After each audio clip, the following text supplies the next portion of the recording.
இது உங்களுடைய ஆட்சி. பெண்கள் பாதுகாப்பை ரொம்ப ஸ்ட்ரிக்டா வச்சிருப்பேன். போதைப் பொருள் கலாச்சாரம் அதை கண்ட்ரோல் பண்றதுக்கு என்னென்ன ஸ்டெப்ஸ் எடுக்கணும், என்னென்ன முயற்சிகள் எடுக்கணும், இன்னிலிருந்து அதை நான் எடுப்பேன்.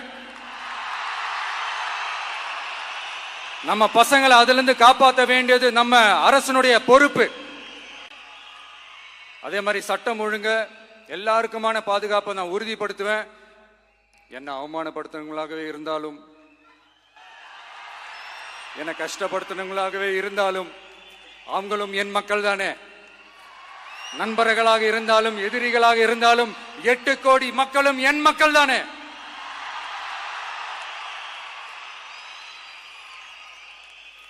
அது மாதிரி இந்த அடிப்படை விஷயங்கள், கல்வி, ரேஷன், மருத்துவம், குடிநீர், சாலை வசதி, பஸ் வசதி, இந்த மாதிரி விஷயங்கள்ல தான் என்னுடைய முழு முதல் கவனம் செலுத்தணும்னு எனக்கு தோணுது.